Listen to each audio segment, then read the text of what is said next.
મિલનની પણ એક મજા હતી.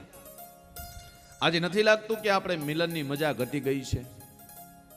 પેલા તો મળતા ને તો આમ ભેટી પડતા બગ ભરીને મળી લે, તમે કેમ છો ને કેટલા વર્ષો પછી મેળા ને, ઓહો હો હો, વાત જ જવા દો.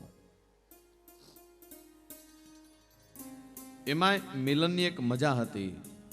અત્યારે લાગણી, પ્રેમ બધું ઓછું થતું ગયું છે. બે ત્રણ મિત્રો ભેગા થાય એમાં રમત ગમત ચાલતી હોય એટલે મિલનની મજા ઉડી ગઈ બધી. કોઈક મહેમાન આવે તો આપણે કેટલો આનંદ થાય કે આપણા ઘરે મહેમાન આવ્યા છે. હવે તો મહેમાન બે દી રોકાય એટલે આપણે એમ થાય કે આ ક્યારે જશે.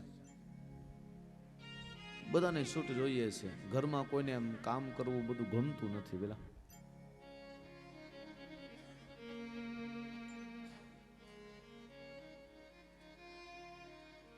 ભાગવત આપણે શીખાડે છે, સાહેબ હસતા રહો, મુસ્કુરાતા રહો.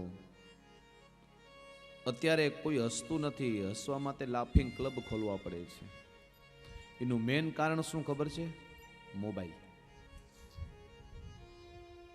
કારણ કે ચાર પાંચ જણા કદાચ મીટિંગ માટે ભેગા થયા હોય ને તો એ મોબાઈલ ઓનલાઈન હોય, મોબાઈલની અંદર જ ધ્યાન હોય. ચર્ચા શું કરવાની હોય કોઈને ખબર ન હોય, એટલે મોબાઈલમાં જ મંડ્યા હોય. ક્યાંક કથા સાંભળવા જઈએ તો આમ નીચો મોબાઈલ રાખીને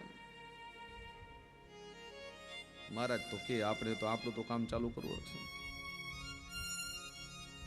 એ તો નવરા છે, એમને શું ધંધો છે, કથાઓ કર્યા રાખે. આપણે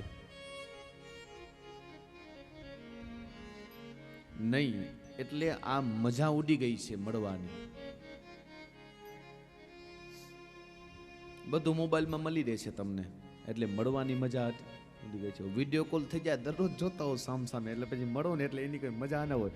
ઓ તો 2-4 મહિના પછી મળ્યા ને એટલે આહા, થોડોક તું દુબળો પડી ગયો છે એમ કહે.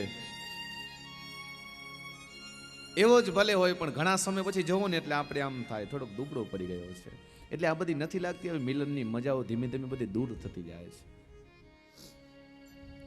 ગુનગુનાતે રહો, मुस्कुराते रहो, जीवन संगीत है सुर सजाते रहो.